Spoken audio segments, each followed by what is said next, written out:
If this board and university is truly concerned about their students, their families, and prospective Boilermakers, tuition would not be increasing yet again.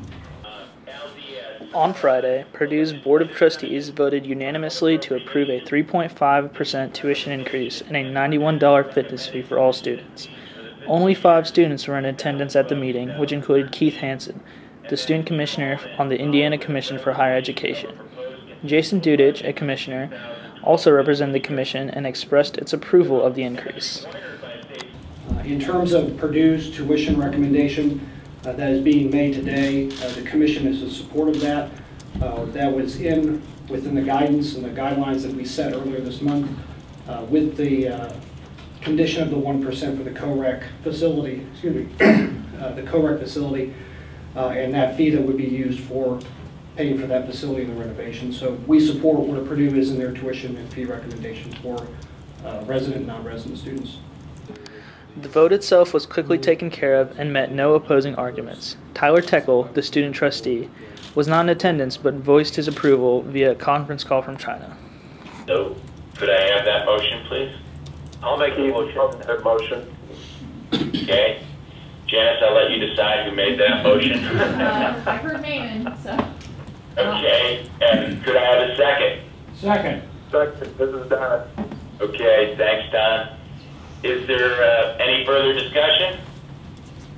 Okay, I'm going to call for the vote, and I'd like to, we'll be voting, will be the executive committee, and I would like to ask Janice to do a roll call vote on that. Janice?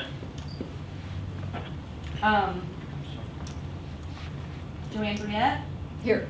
We're voting. Yes. Maven Powers? Yes. Tom Spurgeon? Yes.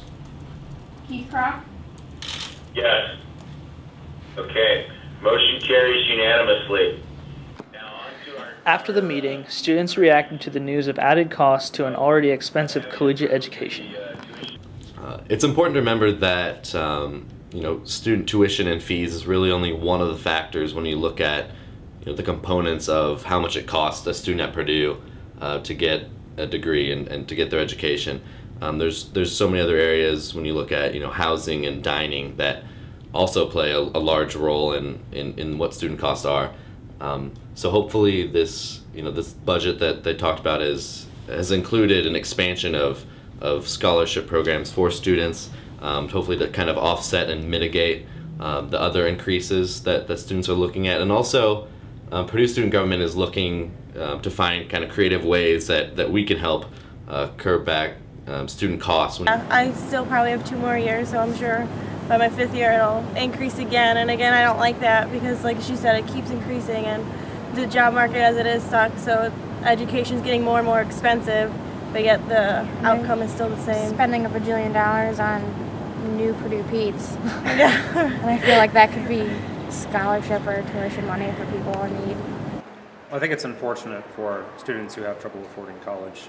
I've been fortunate that I don't have to worry as much about money, but there are many people who struggle a lot with getting money to pay for their education. But at the same time, I recognize that tuition increases are necessary.